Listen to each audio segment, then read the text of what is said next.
kaibigan. Amen. Praise the Lord. Ang pinakamataas sa pagpupuri, pagluluhati, pagdadakila ay sa ating pinakamamahal na Panginoong Hesus po lamang.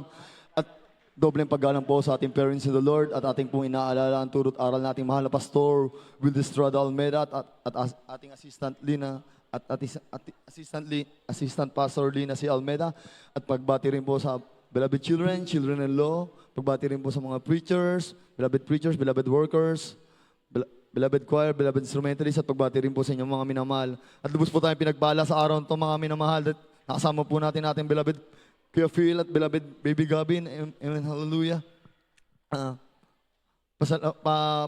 Pasalamatan ko lang po sa mahal na Panginoon, mga minamahal, na-save po kami sa gawain na to way back 1994. Sa pagkakalam ko mga minamahal o 1993, na-save po kami mga minamahal dahil po sa aking beloved cousin, mga minamahal, na meron po siyang malubhang karamdaman na hindi na po siya tinatanggap ng kahit sa hospital po. Meron po siyang leukemia po mga minamahal. Nandiyan po mga minamahal nung napanood po nila sa TV program po mga minamahal at patuloy na pagdalo mga minamahal. Nandiyan po himala na mahal na Panginoon na pinagaling po siya sa gawain na to sa unang panalangin ng ating mahal na Pastor Will Estrada Almeida. Pasalamatan ko rin po mga minamahal sa mga pagpapala nangyari sa aking buhay mga minamahal. Nandiyan po mga minamahal na dati po mga minamahal na alam po ng mga kaibigan ko yan na dati po na nasa tuktok po kami mga minamahal. Nandiyan po mga minamahal na grabe po pagpapala sa amin mga minamahal na talaga pong wala na po kaming hilingin pa mga minamahal. Bigla na lang po mga minamahal na may nangyari po mga minamahal na bigla na lang po kami sinubok na mahal na Panginoon. Nandiyan po mga minamahal na naramdaman po namin yung sumadsad po talaga kami sa kahirapan mga minamahal. Nandiyan po nagpatuloy pa rin po kami dumalo mga minamahal na nandiyan po pinagpala po kami ng mahal na Panginoon na nagulat po kami. Konti-konti po kaming binabalik sa aming katayuan sa buhay mga minamahal. Pasalamatan ko rin po sa mahal na Panginoon mga minamahal, ang mga himala nangyari sa aking buhay. Isa pong himala na nangyari sa aming buhay mga minamahal, lalo na po sa akin mga minamahal na sa dating kainitan ko mga minamahal, bigla po ako nawala sa paglilingkod sa mahal na Panginoon. Nandiyan po natin tinamad po ako sa pagdalo. Dahil po sa aking kabataan mga minamahal na nandiyan po na sinasabi ko sa aking magulang na kahit araw ng linggo mga minamahal na sinasabi ko may pasok po ako kahit wala mga minamahal. Pinasalamatan ko sa mahal na Panginoon mga minamahal na pinaalalanan po ako ng mahal na Panginoon. Nandiyan po mga minamahal na nangyari po mga minamahal na nabali po ang aking panga dahil sa paglalaro po ng basketball. Nandiyan po na out of nowhere po mga minamahal na nangangailangan po kami ng sobrang laking pera para po maoperahan po. Pumapasok po ako sa school mga minamahal, meron po akong broken jaw na kung makikita nyo po ako mga minamahal, kung may pomelo po, kung alam nyo po yung pomelo na prutas, ganun po kalaki yung nangyari sa aking pisngi. Pumapasok po ako dyan araw-araw sa school mga minamahal. Nandiyan po yung buong university po namin mga minamahal, nag-ambagan po sila. At sa isang university mga minamahal, pag nag-enroll po kayo, meron po tayong mga parang insurance po mga minamahal na matatanggap ko mga minamahal. Nandiyan po na matatanggap ko pa lang po yung pera. Pero kinagabihan po, tumawag po aking beloved auntie na sinabi niya na dumalo ka lang ulit sa ating gawain. Nandiyan po mga minamahal. Dumalo po ako mga minamahal. Hindi ko pa po natatanggap yung insurance, pati mga natanggap po na donation sa school mga minamahal. Isang linggo lang po mga minamahal, pinagaling po ang aking broken jaw mga minamahal. Kahit po ang mga magagaling na espesyalista nagulat po na paano po gumaling yan mga minamahal. Nandiyan rin po mga minamahal na isa pa pong karamdaman na aking naramdaman na nagkaroon po ako ng multiple gallstone mga minamahal. Sa multiple gallstone mga minamahal, tinakbo po ako sa hospital mga minamahal. Nandiyan po na isa lang po ang recommendation ng doktor mga minamahal. Operahan na po agad.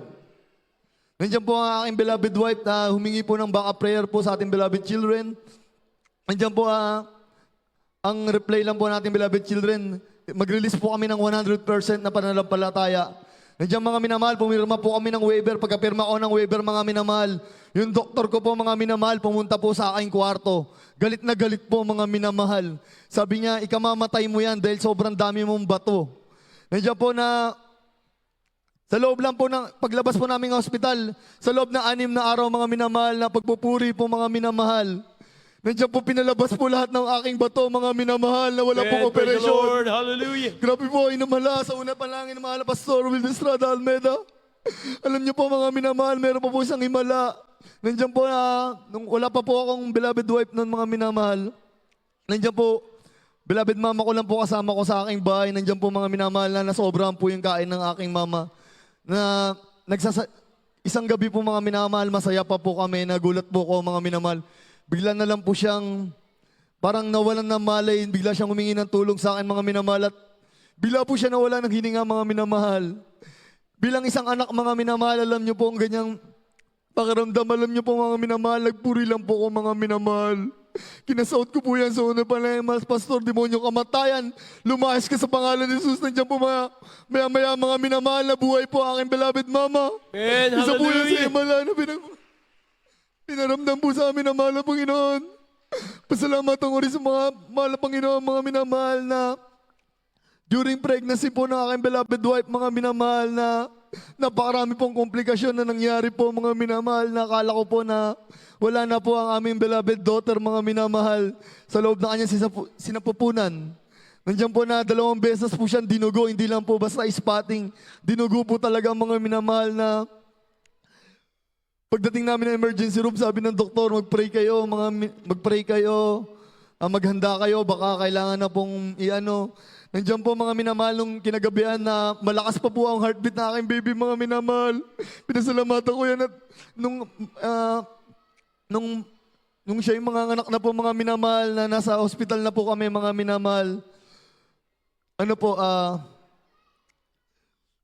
hours na po mga minamahal o di pa rin po lumalabas sa aking beloved baby.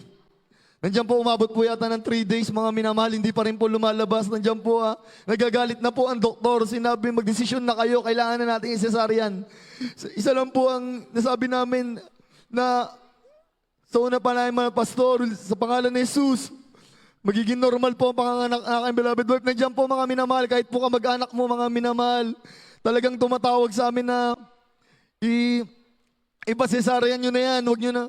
Tapos may tumawag pa po sa amin, kung iniisip nyo lang po ang pinansyal, wala ka nang gagastusin, kami na bahala sa pagsesaryan ng iyong beloved wife. Alam nyo pa mga minamahal, nagkaisa po kami ng beloved wife ko na pagpapray natin maging normal mga minamahal. Alam nyo mga minamahal,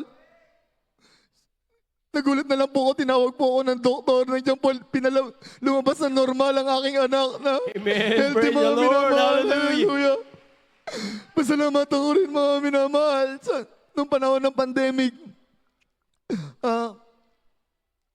mga minamahal, hindi po ako bakunado mga minamahal na nakaranas po ako ng discrimination sa office na tinawagan ako ng aking boss, mga minamahal na tinatanggal na ako. Kinausap ko na po ang aking beloved mother, ang aking beloved wife na bahala na mahal na Panginoon na tumawag na aking boss na tatanggalin na ako dahil ayaw ko magpabago na. Mga minamahal, alam niyo po mga minamahal, naka-on-site po ako niyang pandemic mga minamahal. Araw-araw po ako pumapasok. Never po ako tinamaan ng sakit na yan mga minamahal. Pasalamatan ko yan sa ating pinakamamahal na Panginoong Hesus. Pasalamatan ko rin mga minamahal na ito lang po nung July mga minamahal na nagkaroon po kami bumili po kami nag-additional po kami ng aircon ng aking beloved wife, mga minamahal. Nandiyan po nagpagawa kami ng bahay. Nandiyan po na, hindi po namin namalayan na nakaka-inhale na po yung aking beloved daughter ng mga alikabok. Nandiyan po mga minamahal, 1 linggo po siya nagkasakit. Pina-check up po namin yung mga minamahal. Sobrang dami pong antibiotic na binigay. Nandiyan na naman po mga minamahal, sinubok na naman po aming pananampalataya. Nanalangin lang kami sa mahal na Panginoon, mga minamahal. Wala pong antibiotic, pinagaling ang aking anak. Hallelujah. Amen. Hallelujah. Pasalamatan ko rin po, mga minamahal. Sa mga pagpapala, alam nyo mga minamahal, after po ng aming wedding na aking beloved wife, mga minamahal, nandiyan po na sunod-sunod po pagpapala na dumating sa aming buhay. Na kahit ako, Inaakala nandiyan po mga minamahal na sinabi sa akin na maliit tong bahay na to para sa inyo. Wala kang sariling parking sa bahay nyo. Alam nyo mga minamahal, gulat na lang po kami, binigyan po kami ng bahay na may parking po mga minamahal. Thank you Lord, hallelujah. Amen. Hallelujah. Pasalamatan ko rin po sa mahal na Panginoon na nagkaroon po, masaya po kami mga minamahal na nagkaroon po ng gawain sa dako ng Mandaluyong mga minamahal. Alam nyo mga minamahal, pangarap po namin ng beloved wife ko makadalo ng 3 times a week. Ng beloved family ko mga minamahal na makadalo ng 3 times a week mga minamahal. Pasalamatan ko nagkaroon po ng gawain sa Mandaluyong. Alam nyo mga minamahal, yung opisina ko pati Mandaluyong extension mga minamahal. Napakalapit lang, walking distance lang mga minamahal. Nakakadalo po ko lagi. Hallelujah. Pasalamatan ko yan mga minamahal. Pasalamatan ko rin mga minamahal na dati po mga minamahal na nakikisabay lang kami sa ating mga kapatiran, sa beloved brethren mga minamahal, papunta ng mga crusade. Nandiyan po mga minamahal na pinagkalooban po kami ng sarili sasakyan na aking beloved wife mga minamahal. Nandiyan po nung nagkaroon naman kami ng sasakyan mga minamahal. Sabi ko, problema naman po namin mga panggasolina. Alam niyo po mga minamahal, nagugulat na lang po kami mga minamahal. Marami pong ginagamit, marami nagbibigay mga minamahal. Totoo po ang pagbibigay ay susi na pagpapala mga minamahal. Nandiyan po ilang beses na po nangyari yan. Ako po'y nasabik mga minamahal bilang tao mga minamahal na meron po ako nakitang sale sa isang mall mga minamahal. Nawala sa isip ko na bayarin po pala ng kuryente mga minamahal at tubig. Nagastos ko po yan, pinambili ko po lahat mga minamahal. Ang natitira ko na lang po ikapo mga minamahal. Hindi ko alam na hindi ko pa pala nababayaran ng ilaw tubig namin mga minamahal. Nandiyan po mga minamahal, sinubok po ako ng mahal na Panginoon na sabi ko unahin ko ba yung pagbayad? Alam niyo mga minamahal, inuna ko po ang pagbibigay mga minamahal. Binigay ko yan mga minamahal, wala natira sa akin mga minamahal. Pagkabigay ko mga minamahal after po ng Jesus Finest Generation Choir, mga minamahal, may tumatawag po sa akin ng aking boss. Hindi ko po alam kung sasagutin ko po kasi usually po, pag tumatawag po yun, pinapapasok ko kasi on call po ako mga minamahal. Sinagot ko mga minamahal during the service mga minamahal. Nandiyan po na sinabi niya na bukas pumunta ka sa isang training. Alam niyo mga minamahal, pinuntahan ko yan. Nag-training po ako mga minamahal. Pagpasok ko mga minamahal. Ang himala na mahal na Panginoon mga minamahal, wala po akong pera. Yung training na inatinan ko mga minamahal, nagbigay po ng pera sa akin, sobra-sobra pa pambayad ng kuryente at tubig mga minamahal. Amen. Hallelujah. At walking distance lang din po ulit sa aming bahay mga minamahal, kaya sobra-sobra po talaga. Ang lahat ng kapurihan at pasalamat ay sa ating pinakamamahal na Panginoong Isus po lamang. Amen po sa Lord. Hallelujah. Amen. Praise the Lord. God bless po, beloved Brother Amadeo Claren.